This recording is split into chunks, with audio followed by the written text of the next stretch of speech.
Today, I'm going on an adventure. Yes, I'm jumping on the train and I'm going to go exploring a couple of football grounds that you might know. So join me on this adventure as I venture to Liverpool to take a look at Anfield and the majestic, wonderful Goodison Park.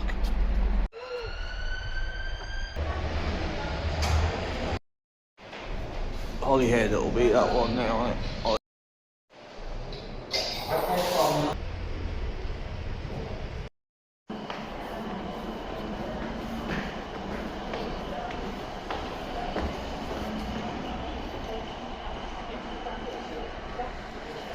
That's a scary looking gargoyle. And this is Shrewsbury Station.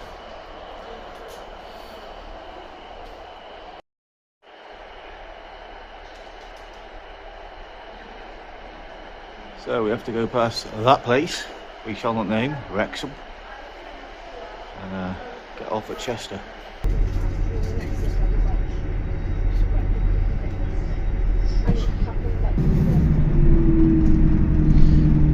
So we are leaving Shrewsbury. The next stop is Goodison. Thank you. This is a security announcement. Please keep a close eye on luggage and personal. We're on this Transport for Wales train, which is going to Holyhead, but obviously we're getting off at Chester. And let's take a little look. See what one of these trains is actually like. What are the toilets like? What are the seats like? Is there a trolley or buffet or cafe service?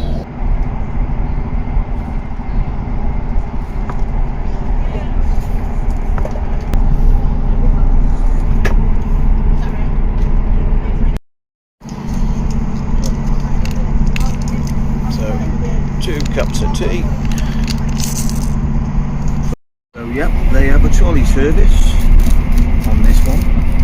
I suppose because it's going all the way to Holyhead, where you catch ferries over to Ireland from, and it's kind of probably the main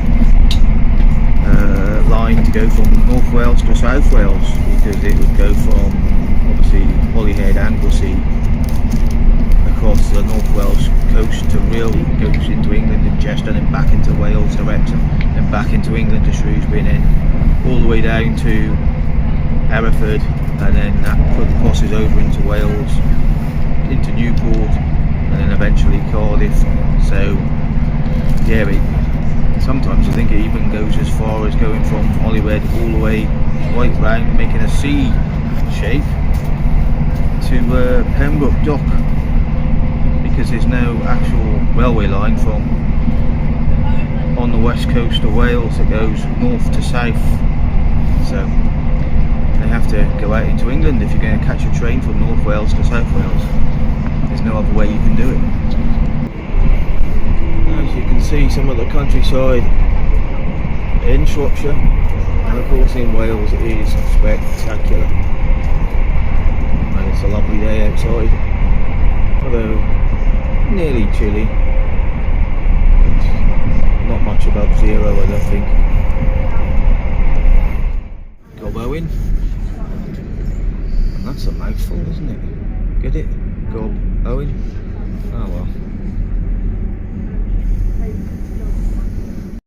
So let's go and have a look and see what these trains are like. I don't really see any toilets as such, but they've got your information signs are there. Warning sign that is a door and that could open up. And this is where the train's coupled together now. In there is the controls actually to drive a train for when they separate, which is kind of interesting. Can't seem to find the toilets at the moment, but yeah, this is Coach D. A warning sign to keep your hand away from the door, because if that opens up you might get it caught in there. So, a disabled area, go, here's the toilet. Is the toilet clean? Yep, the toilet's clean. Baby changing facilities. Sink. But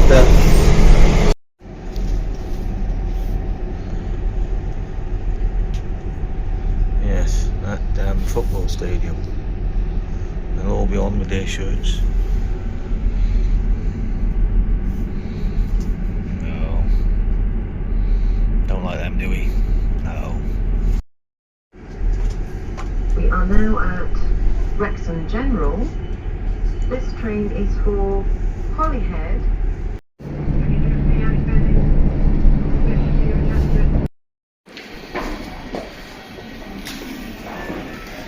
And so we're about to jump aboard the Merseyrail up the Wirral.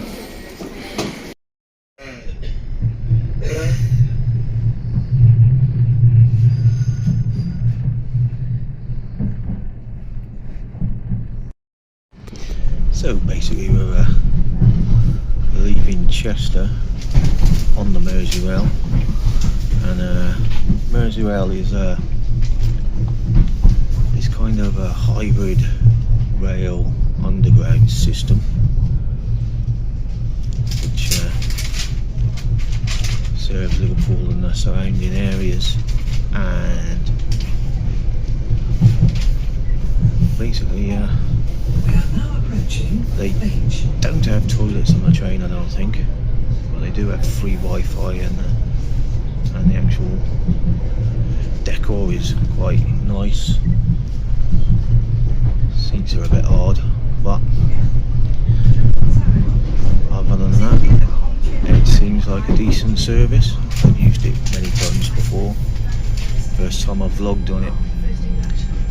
It takes about 40 minutes, I think, to get to Liverpool using this service.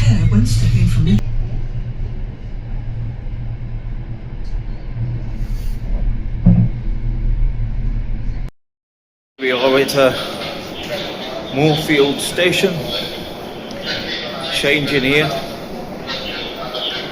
and we're going to go to the Northern Line to get to Kirkdale. As you can see, these escalators are pretty steep. Well, you can't really see the full extent of how steep they were, but yeah, let's have a look. They're pretty steep. You wouldn't want to fall down there. So here we go to the Northern Line. Accompanying me on today's mission is Joseph, not Thomas. It's Joseph today. I always got one of my boys with me, and here we go onto the Northern Line. Oh, more steep escalators. Love these. Oh, it's not bad. But it's only a little one. Still a bit too steep for Thomas, though, this one. He gets a bit scared going up these.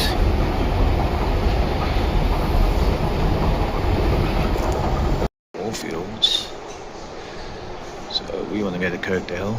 So to go to Kirkdale, you need to either go to Ormskirk or the train going to Headbolt Lane. So one of those two will take you to Kirkdale. Don't go on one to Southport. Is that a one?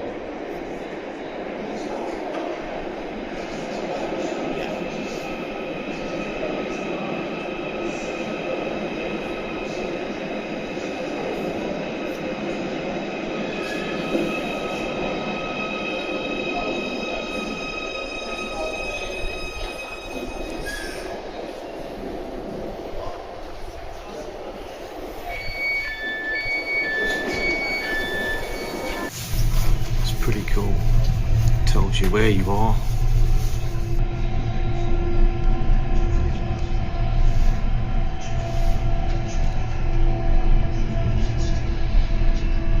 And awesome that is, isn't it?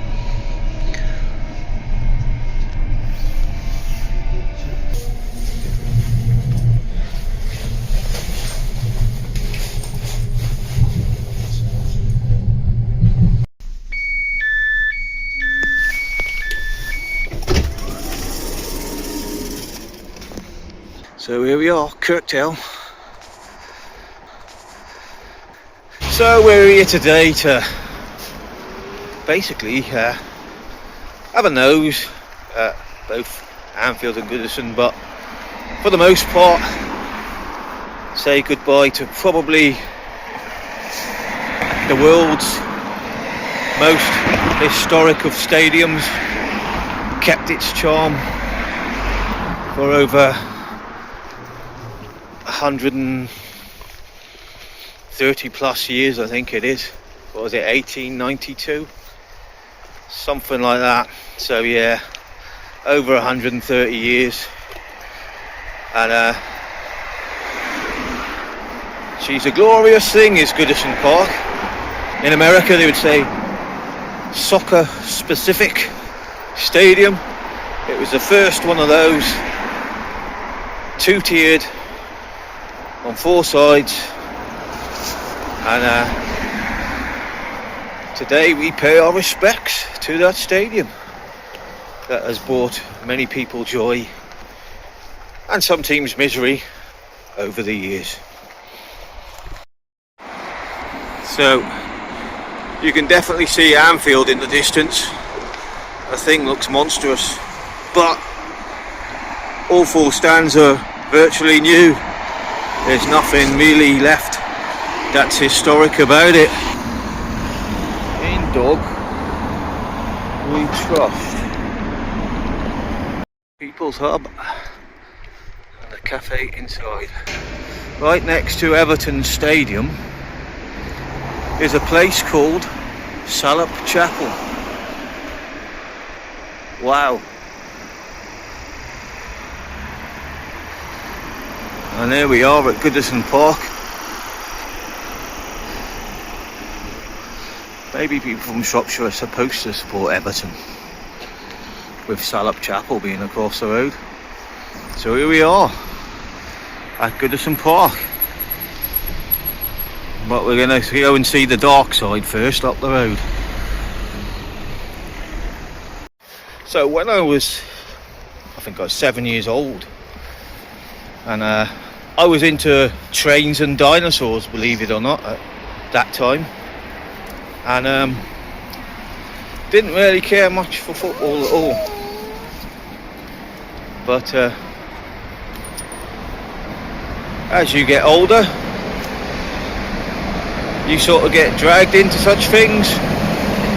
And I remember watching the 1984 FA Cup final, Everton versus Watford. Graham Sharp and Andy Gray did the business that day. We're coming up to Anfield now. We're going to go around this street and have a little look at the new stand that's been constructed since I last came here, which was a Shrewsbury Town away fixture in the FA Cup. So down at the end of this street is Anfield, and I'm not sure what that is, but it's behind the fence doing something. As I thought, that is the main stand, and it's the second newest stand, sorry. And this end down here is the Cop end. So there's a bit of a, I don't know, is that a mega store over there? It looks like it. Yeah, that's a big stand. But the newest stand's down this end, so that's the Cop end. That's the main stand, and down this end will be where the new away, well, the new stand where they house the away fans, which I believe is only half new because the bottom part of the tier was indeed kept, I think. So that's the newest stand, which I've been in twice in the lower tier, so I have been in it because they never dismantled that bit. There's a bit of a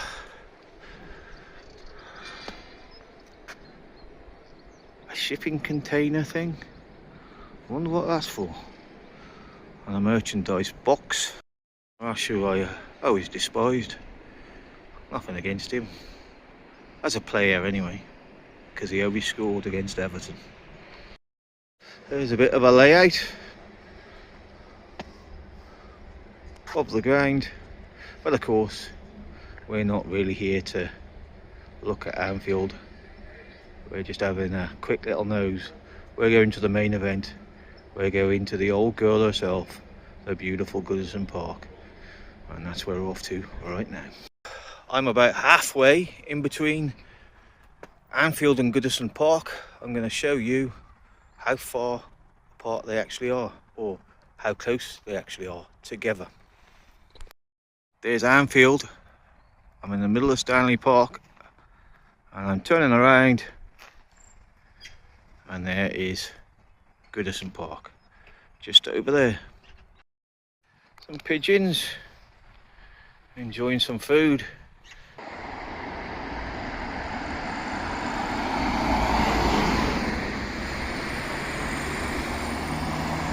Oh, so when I first came to Goodison Park, this stand was the only stand that wasn't here. What was here before was a two-tier stand that reminded me of a house, because it used to be a flat sort of terrace at the front and a tier of seating above with supporting pillars. In the 1966 World Cup, of course, though, the bottom tier actually dropped underneath the old park stand like it does on the Gladys Street stand, but obviously they put a wall at the front where it goes underneath, I think in the 1970s. Yeah, but this stand, the park stand, sort of got built around 93, I think. Was it 1993, 94? And it's just a single tier. Was, I suppose you could call basic, but it isn't now. It's got the lovely Goodison that lights up at night above it, and these corners now are kind of filled in with like box towers to prevent the swirling winds. And the wind did used to swirl in this stadium before they were put in place. And the man himself, that was William Ralph Dixie Dean. What a player. I'm sorry, Mr. Haaland, but I don't think you're going to get 60 and beat his record. I don't think anybody will. Of course, this is the main stand, the triple decker. It was the largest stand of its kind in the early 1970s until Chelsea built their triple decker stand around 1974, I think. But yeah, this was the first triple decker to be built in English football. So if you're going to have a Chinese restaurant or fish and chip shop next to a football stadium like Goodison Park, then that is the ideal name, the Blue Dragon. The Goodison Cafe, we've got like loads of historical stuff. Marwan Fellaini, Finch Farm opening up 2007, David Moyes and Yakubu, and then there's Ray Wilson, Graham Sharp, the Everton giant, kind of walk of fame things, I suppose. For those that didn't know, there are two Evertons, and that is the Everton in Chile, next to the Everton that I'm outside.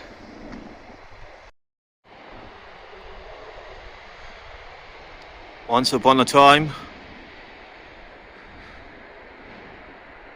this stadium had 78,299 people inside it officially. but more than likely at that time you could probably say there might have been 85 or 90,000 in there, maybe, who knows. So here we are.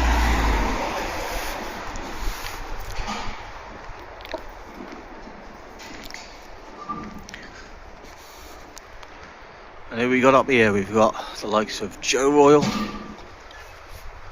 Graham Sharp, Dixie Dean himself, Bob Latchford, Dave Hickson. All Everton legends in their own right. All superb players. All won honours with the club. Bill Kenwright, sadly no longer with us.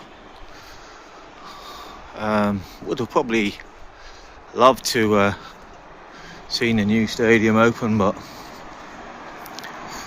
such is life.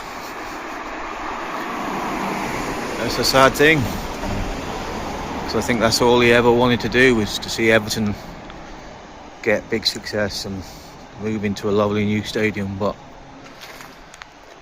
he did have the honour and the pleasure of witnessing so many days, so many wonderful days and games in this stadium. The main pub right opposite Goodison Park, the Winslow Hotel. You'll have a hard job getting in there on the match day, unless you're here really early. And there's Alec Young, Golden Vision himself. What a player he was in the 1960s. And then down below you've got Kendall, and on his return to Goodison, but sadly nothing happened when he came back, really. Tony Cotty, what a goal scorer. Colin Harvey, another brilliant player. Did okay as a manager, but the best he managed was fourth place. But yeah, club legends, all of them. Brian LeBone, Sweet, club captain, championship winner. We got, that is Big Nev.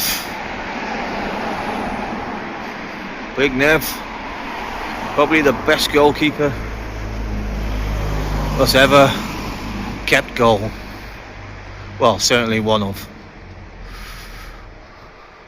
And there you have Kevin Ratcliffe, the 1985 championship winning team. And of course Graham Sharp's wonder goal at Anfield. I thoroughly recommend coming to check out Goodison Park before it does finally go. It's iconic, and it's the birthplace for the English stadium. Here we are, the Holy Trinity, Kendall, Ball and Harvey, 1970s. Will that stay here, or will it be moved to the new stadium? Here is St Luke's Church, and this is the Gladys Street end.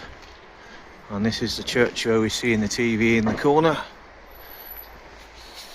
And this is Gladys Street, the most atmospheric and noisiest end at Goodison Park on a match day. Now, this stand doesn't really look that high. I mean, it's not, but the bottom tier is really, should I say, shallow. It's not a tall, steep stand, but it's very shallow, and the top tier overlaps the bottom tier. Like I said, would have happened at the other park end, I believe, before the wall was built. And of course now it's a completely new stand at the park end, but yeah, Howard Kendall has his name. To this stand, the Howard Kendall, Gladys Street. And I mean, there's the 1963 championship winning team. It still continues with this timeline which I think is absolutely fantastic. And that's one thing I think they need to do, is redo this on the new stadium. Has to be done, you know. And it's just a shame that the Archibald lattices that run across the stands between the tiers, it's a shame that they aren't going to be part of the new stadium. I'd have definitely taken those and incorporated them somewhere. But the toffee shop, which is on the corner, and this is the Bullins Road, which is opposite the main stand. This one's 2-tier and is apparently the worst view for away fans in the Premier League, and understandably so. I guess it could be frustrating if you're behind a post or a pillar, but that's what football was when it was terracing. I suppose you could stand and turn your head around the post, but you can't do that when you're told to sit in seats. Not that most away fans do that anyway, I doubt. But yeah, things continue with the timeline around here. 1939 League Championship. Tommy Lawton, another bit of a legend, I think. So yeah, this timeline thing I really like. And I mustn't forget, you know, stuff like memorable moments like Latchford's 30 goals in 78, Sheedy, Sharp, Stephen, Andy Gray, European Cup winners, Neville Southall, Football Writers Player of the Year. It's all on here. And you know, even things like programme covers from when they were in Division 2, they'd got relegated, you know. So 1930 Plymouth Argyle versus Everton, and of course Everton have been in the top flight since the 1950s. Only Arsenal have been in there longer without being out of the league, but obviously have not played as many top flight fixtures, and nobody ever has, and nobody can. As long as Everton stay up, it's a record nobody will ever beat. So this is the top flight club in all its glory, but coming to an end in its home. And what a stadium this is.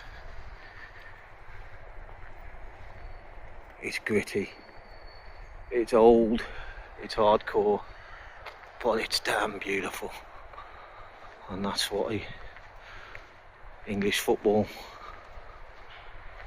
has kind of lost it. English football has lost its way with all the new stadiums, but in today's game it has to be done. And it's sad to see, or to know, that this stadium will be gone pretty soon. Wow, I've never seen that before. And that's before Liverpool F.C. existed. So on the original, is that the original crest? It's got the liver bird on it anyway. So Everton had the liver bird as a crest piece before Liverpool did. There you go. The liver bird was blue once upon a time. There it is, the very beginning. St Domingo's FC, formed in 1878. Of course, Everton played at Anfield first, so that's why we had to go there and have a look at it, because it's part of Everton's history. This looks like it's I don't know. I think that's Barry Orne. That's Neville Southall.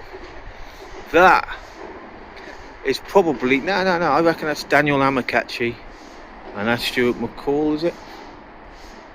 Mark Pembroke? Thinking ginger ale. Anyway, it might be paired off Toffee TV. Who knows? Anyway. So there you have it. Goodison Park in all its glory. And no offence, you know, don't take offence, Ped. That was just a joke, a bit of Salopian humour.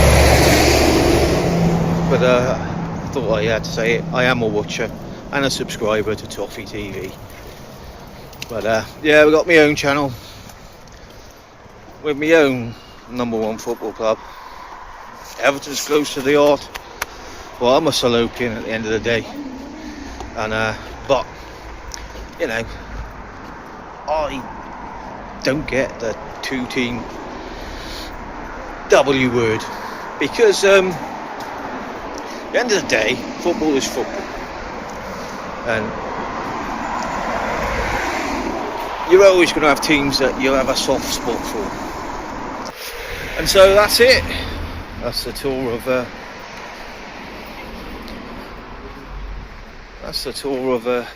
Goodison Park from the outside done. Back at Kirkdale.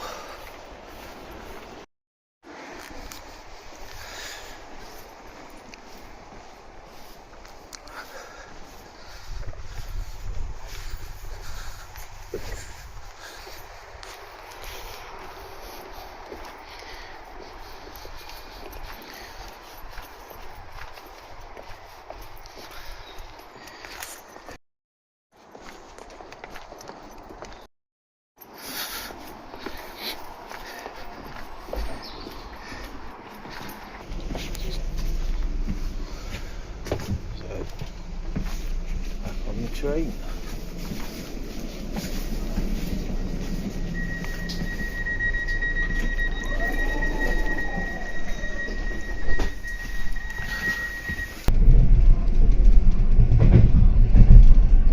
So there is Bramley Moor Dock Stadium.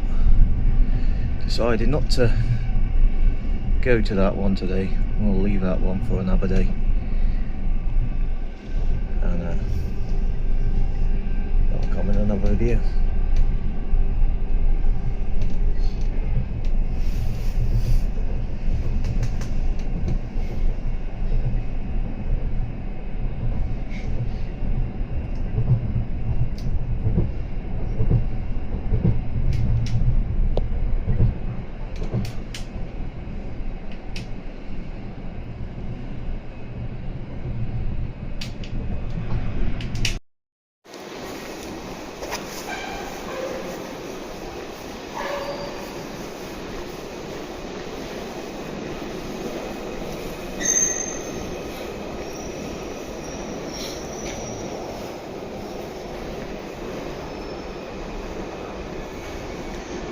Get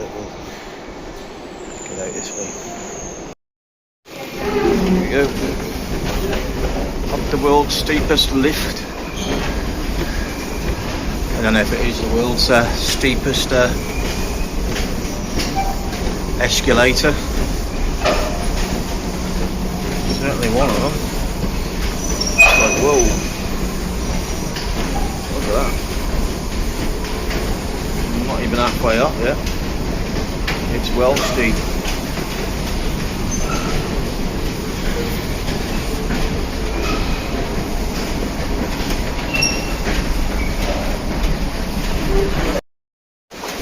Yep, it's the world's steepest escalator. Well, maybe not, but it's steep. Oh, that's our little expedition around Anfield and Goodison Park. We're going to go for lunch now and head home. Might do a bit more to this video yet on the way home. And so we're walking along to the infamous Queen Victoria thing that they always say. I think it was a YouTuber called Charlie Beach who I was watching not so long ago, showed me this little trick, so we're going to try it. There we are, Queen Victoria had a big one. It's a bit of a joke, that one, amongst YouTubers and the like. They do tend to point that one out every time they come to Liverpool, so why not? I'm a YouTuber.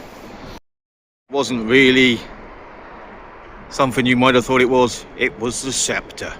The address is Everton 2, Liverpool 1, and that's a final score.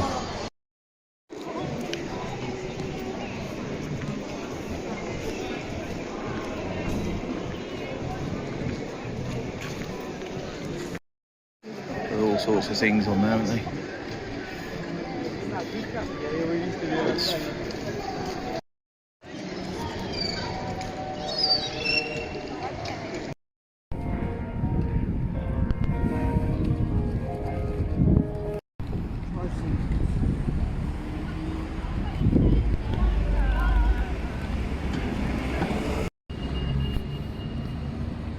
Oh, a lot of scooters around here.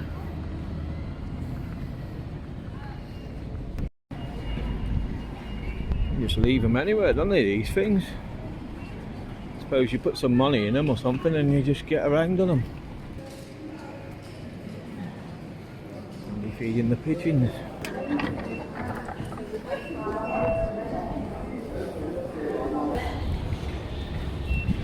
So we got that past it goes. So down we go. So you kind of get a London Underground experience, but only in Liverpool, of course. And for me, Liverpool's a far better city, but don't tell London might be 10 times bigger, but it ain't better. Going down. We're not in a rush because we're going to miss the one that we got anyway. So just vlog as we go down the escalator. It's going to be exciting for viewers to watching it. So yeah, you've got to go down a few blocks of elevators. That's 2 here at Liverpool Central Station on the Merseyrail.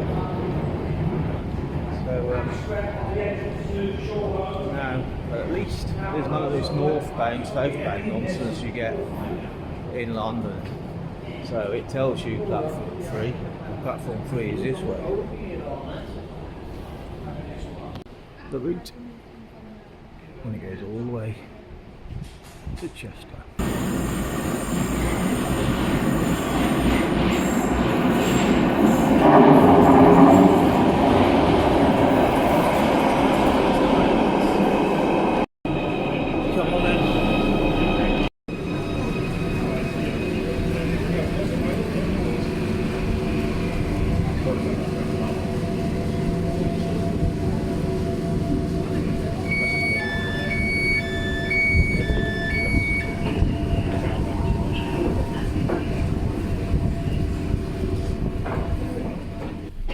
That'll do nicely, that will.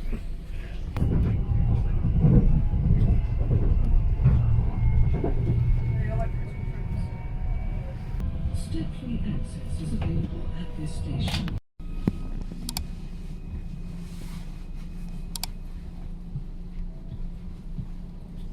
Hoot hoot.